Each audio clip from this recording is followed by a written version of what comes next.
Hello, good morning, students. How are you, beta? I hope you all are fine, and I hope you all must have learned your chapter number 16 and 17. 16 का test हो गया, 17 is left, right? So I think you all are learning it well. Fine. So today, as we have finished our chapter 17, today we are going to start our chapter number 18. And what is that chapter? That chapter is all about the coming of British. In the past two chapters, I have explained you कि आगे के chapters में हम ये पढ़ने वाले हैं कि इंडिया को फ्रीडम कैसे मिली थी, है ना।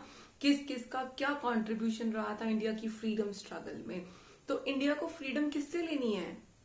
The most important thing is कि इंडिया को फ्रीडम किससे चाहिए? इंडिया को फ्रीडम किससे चाहिए? ब्रिटिश से, है ना। तो ब्रिटिश कब आए थे, कैसे आए थे, उन्होंने क्या किया कि इंडिया को इतना क्या परेशान किया कि इंडिया को फ्रीडम चाहिए उनसे, है ना। So in this chapter, I, your social science teacher Mitali, I am going to tell you all about British, right? When they have come, what they have done to India. So ऐसे क्या rules बनाए उन्होंने that India got so frustrated that it wanted a freedom for itself. So now let's start our chapter number 18, which is the coming of the British. So सबसे पहले बेटे India की खोज किसने करी थी, है ना। The first thing that who has explored the India. So the first line in your book I'm reading, in 1498 Vasco da Gama, a Portuguese. Portuguese means who has come from Portugal. It's a name of a country. Explorer. Explorer means जो चीजों को explore करते हैं, खोज के निकालते हैं. That means a Portuguese explorer was the first to discover a sea route to India from Europe by sailing around Africa. Africa में सेल करते हुए, है ना, सेल मतलब शिप में बैठ के he was traveling and he came across to a country which is known as India. यानी कि सबसे पहले कौन आ गया? Portuguese. The Dutch came to India after the Portuguese. अब Portuguese के बाद इंडिया में तो सेकेंड जो पीपल थे, जो फॉरेनर्स यू कैन से, जो दूसरे प्लेस से इंडिया में आए, तो who were there? Dutch. Then arrived the British. पहले पोर्तुगीज, पोर्तुगीज के बाद डच, और डच के बाद कौन आ गए? अब ब्रिटिश आ गए. So who emerged to be most powerful of all? जो बिलीव किया जाता है कि ये जो ब्रिटिश थे ये सबसे ज्यादा पावरफुल थे out of Portuguese, out of Dutch. कैसे? हाँ भी पढ़ेंगे. In 1600 what they have done is the British East India Company came to India. जो ब्रिटिश की कंपनी थी जिसका नाम था east India company, it was established in India. And when it was established? In 1600, yes.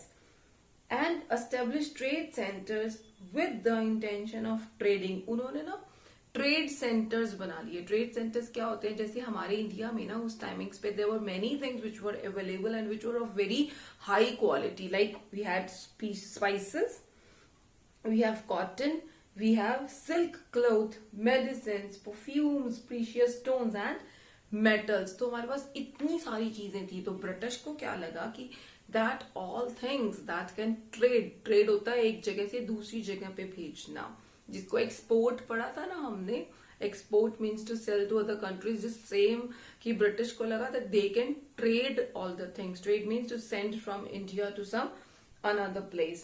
So कहां से करते? तो उन्होंने अपना ट्रेड सेंटर बनाया. They have open trade centres. Eventually the British gained power by defeating the Portuguese, Dutch and the French. अब India के अंदर उन्होंने क्या किया? जो फॉरेनर्स थे, जितने भी लोग बाहर से आए थे, जैसे कि पोर्तुगीज, डच, फ्रेंच, जितने भी लोग आ रहे थे बाहर से, उनको उन्होंने डिफीट कर दिया, उनको उन्होंने हरा दिया. यानी कि उन्होंने उन लोगों को इंडिया में ज्यादा टाइम तक सर्वाइव ही नहीं करने दिया. They establish the first trading centre in Surat in Gujarat. जो उन्होंने पहला ट्रेडिंग सेंटर बनाया था वो कहाँ पे बनाया था? इन गुजरात. गुजरात में कहां पर? The name of the place is Surat. The British then signed a treaty. Treaty means a document. Treaty means एक संधि, मतलब कि a letter of agreement, कि उन्होंने एक letter of agreement साइन करा लिया. वो क्या letter of agreement था? With the Mughal Emperor Jahangir to set up more trading center. उन्होंने उस टाइम पे मुगल एम्पायर, मुगल राजा थे जहांगीर नाम के, उन्होंने जहांगीर जो महाराजा थे उनके साथ उन्होंने डील कर लिया that they will open more trading centres in India. और उन्होंने क्या किया, जहांगीर महाराज ने उन्होंने उस पे साइन कर दिए। He agreed to their agreement.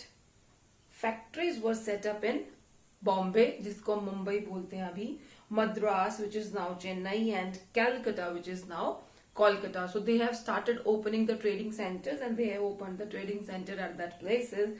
These factories become the main trading centers for British East India companies. अब ये जो factories हैं, now what will happen when the product will be produced there in that factory? जब एक item, जब एक product वहां पर बनेगा तो क्या उसको कहीं और ले जाएंगे? No. So when the product was made in that factories, so the factories has become the main trading centers जहां पे वो product बनाते थे, वहीं से ही उनको आगे पास कर देते थे। The French, Dutch and Portuguese fought with the British for the power. अब क्योंकि इंडिया उस टाइम पे क्या थी, सोने की चिड़िया है ना, सोन चिड़िया बुलाते हैं इंडिया को, क्योंकि उस टाइम पे इंडिया सोने की चिड़िया थी। इंडिया में इतना सब कुछ था, वी हैव रेड ना, like medicine, spices and all, everything was there in so good quality and so bulk quality. तो every country wanted to rule in the India. तो उन्होंने क्या किया, जो डच पीपल थे, जो फ्रेंच पीपल थे, they started fighting with British. But what happened in 1664 the French established their trading center in Puducherry, which is Pondicherry now, and Puducherry at that time.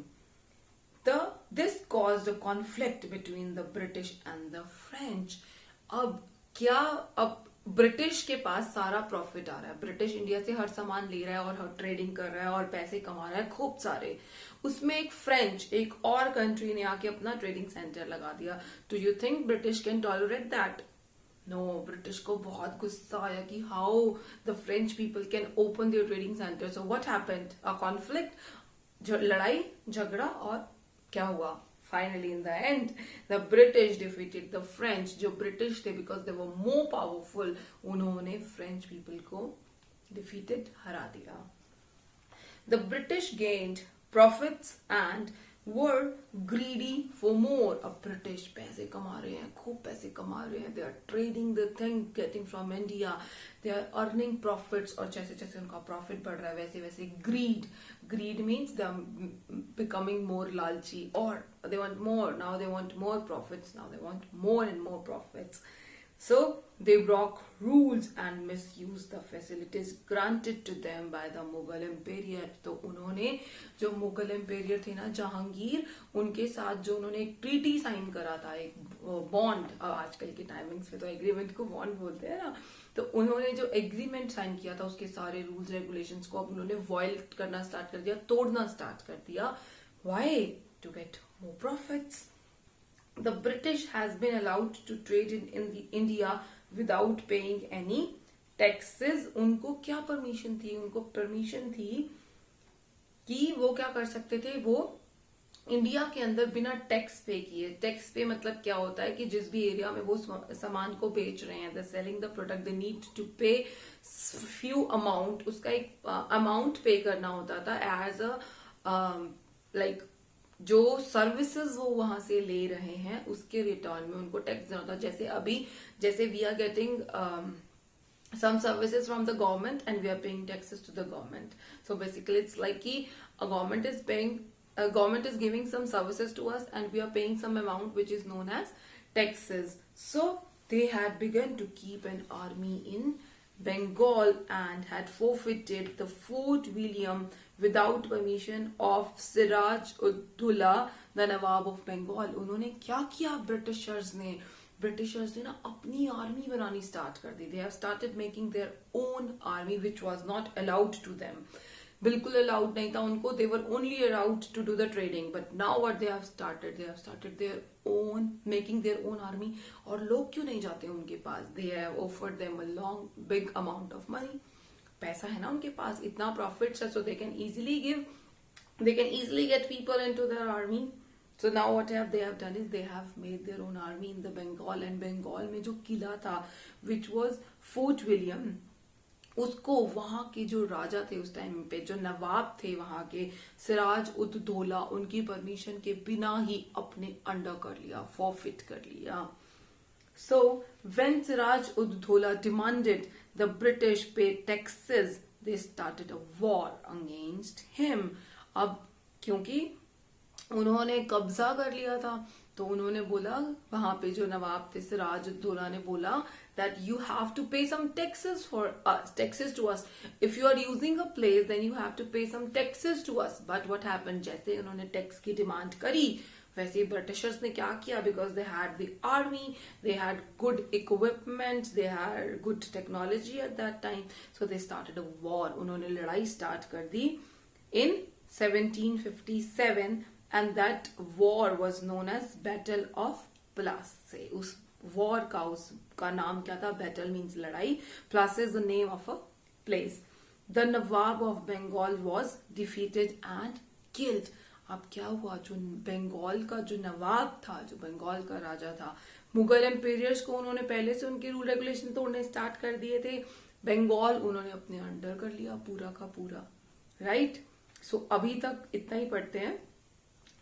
So now that means first of all the Britishers have come. Second, they have made some their trading centers. Third thing, they have started violating the rules and regulations of Mughal Empire. And the fourth thing that we have studied, that they have killed the Nawab of Bengal and उन्होंने बंगाल पे भी अपना कब्जा कर लिया है. आगे की स्टोरी पढ़ेंगे नेक्स्ट क्लास में. बाय.